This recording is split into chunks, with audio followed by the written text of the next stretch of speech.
2 साल बाद आखिरकार आजम खान जेल से रिहा हो गए। ये खबर दोस्तों आपने देख ली होगी, लेकिन अब सवाल ये है कि वो कौन सा रास्ता पकड़ेंगे। क्या वो अपनी बनाई पार्टी समाजवादी के साथ जाएंगे या फिर किसी के साथ गठबंधन करेंगे। इस सवाल पर अब सबकी निगाहें टिकी हैं और आपको बता दूं कि हर कोई आजम खान के लिए बाहें फैलाए खड़ा है। और इस बीच अखिलेश यादव का बयान सामने आ गया, जिसने यूपी के पूरे सियासी महकमे में हलचल मचाई। पूरा मामला क्या है बताऊंगी आपको इस वीडियो में, तो आप हमारे साथ अंत तक बने रहिएगा। नमस्कार, आदाब, आप देख रहे हैं खबर अड्डा और मैं हूं आपके साथ सुम्बुलीरम। दोस्तों, जब से आजम खान रिहा हुए तब से चर्चाओं का बाजार गर्म हो गया है और सबसे बड़ी चर्चा इसी बात पर हो रही है कि आजम खान अपनी बनाई हुई पार्टी समाजवादी पार्टी अखिलेश यादव को मजबूत करेंगे, बहन जी की बिखरी हुई जमीन समेटने में जुटेंगे या फिर चंद्रशेखर आजाद के साथ मिलकर कुछ नया करेंगे या फिर कुछ और। आजम खान का फैसला चाहे जो भी हो, लेकिन योगी आदित्यनाथ की नफरत बेनकाब हो चुकी है। आखिर तक जेल से वो बाहर ना आ सके, इसके लिए तमाम दांवपेच लगाए गए, लेकिन समाजवादी पार्टी के बड़े नेता आजम खान जेल से बाहर आ ही गए। वो 23 महीने से उत्तर प्रदेश की सीतापुर जेल में बंद थे। इससे पता चलता है कि योगी आदित्यनाथ आजम खान से कितनी नफरत करते हैं और एक के बाद एक मिली हुई जमानतें बता रही हैं कि उनके आधार कितने खोखले थे। ऐसे ऐसे आरोप लगाए गए जिनका कोई ठिकाना नहीं था। जी हाँ दोस्तों, बहुत सारे फर्जी मामलों में आजम खान को जबरदस्ती का फंसाया गया। अब तक जिस तरह उन्हें बेल मिलती आई है, उन सब का अर्थ तो यही निकलता है जो मैं आपसे कह रही हूँ। अब जब मैं आपको आगे वो मामले गिनवाऊंगी ना, तो आपके भी होश उड़ेंगे।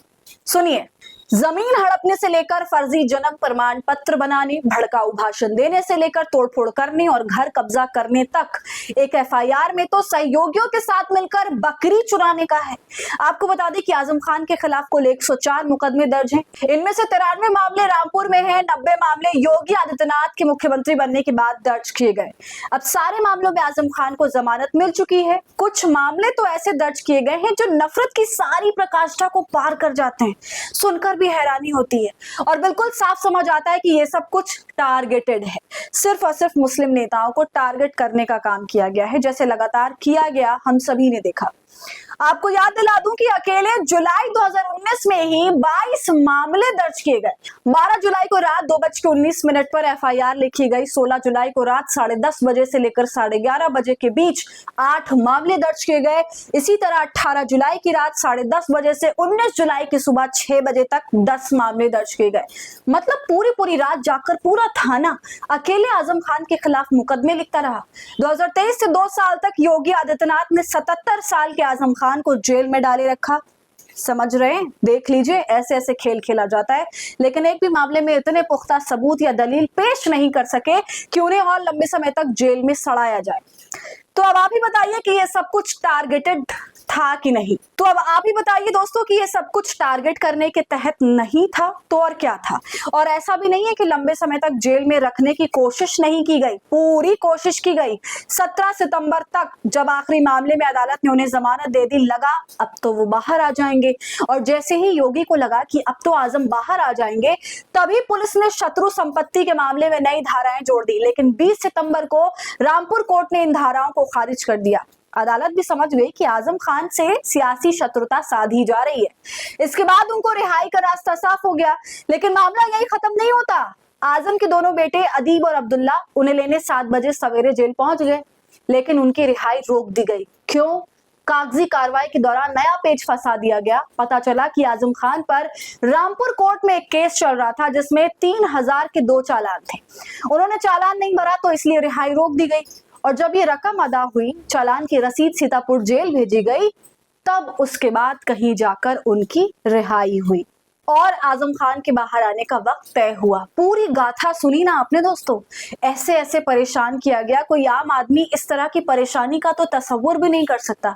मगर आप देख सकते हैं कि कैसे सियासी शत्रुता निकाली गई, खुन्नस निकाली गई। बल्कि अब ये मामला खत्म हुआ है तो नया मामला ये शुरू हुआ कि आजम खान अब किस तरफ का रुख करेंगे।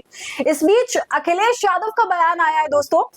जब आजम खान की रिहाई पर अखिलेश यादव से प्रतिक्रिया मांगी गई तो उन्होंने कहा, ये समाजवादियों के लिए खुशी का समय है। हमें यही उम्मीद थी कि कोर्ट से हमें न्याय मिलेगा।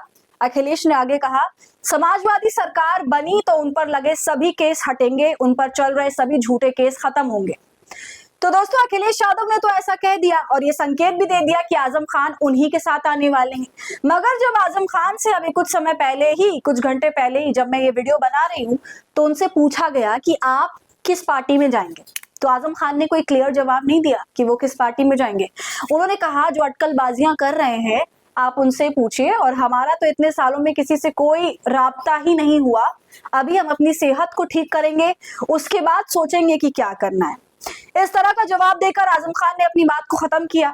अब दोस्तों आपको मैं ये बता दूं कि आजम खान तो समाजवादी पार्टी से ही जुड़े रहे हैं शुरू से, मगर जब से आजम खान के ऊपर मुकदमे लगना शुरू हुए तब से कुछ उनके रिश्तों में खटास आ गई। ये कहा जाने लगा कि अगर अखिलेश यादव चाहते तो इन तमाम मुकदमों को पहले ही खत्म करवा देते। इस तरह से काफी बातें सामने आई। फिर ये भी देखा गया कि अखिलेश यादव ने समाजवादी पार्टी ने आजम खान की मर्जी के खिलाफ अन्य लोगों को टिकट दिया। तो यहीं से खटपट की खबरें सामने आती रही और इस पर चर्चा अब ये हो रही है कि हो सकता है कि आजम खान मायावती के साथ चले जाएं, या फिर ऐसा भी हो सकता है कि वो अपनी ही पार्टी में रह जाएं, या फिर किसी और के साथ जाएं। जो भी होगा आने वाले वक्त में पता चल ही जाएगा दोस्तों। मगर अब जो आजम खान जेल से रिहा हुए हैं तो यूपी में एक जश्न का माहौल है। जितने भी सपोर्टर्स हैं आजम खान के वो सड़क पर हैं उनका अभिनंदन करने के लिए। तो पूरे मामले पर दोस्तों आपकी क्या राय है, कमेंट कर हमें जरूर बताइए। वीडियो को लाइक और शेयर करें। खबर अड्डा को यूट्यूब पर सब्सक्राइब कर लें।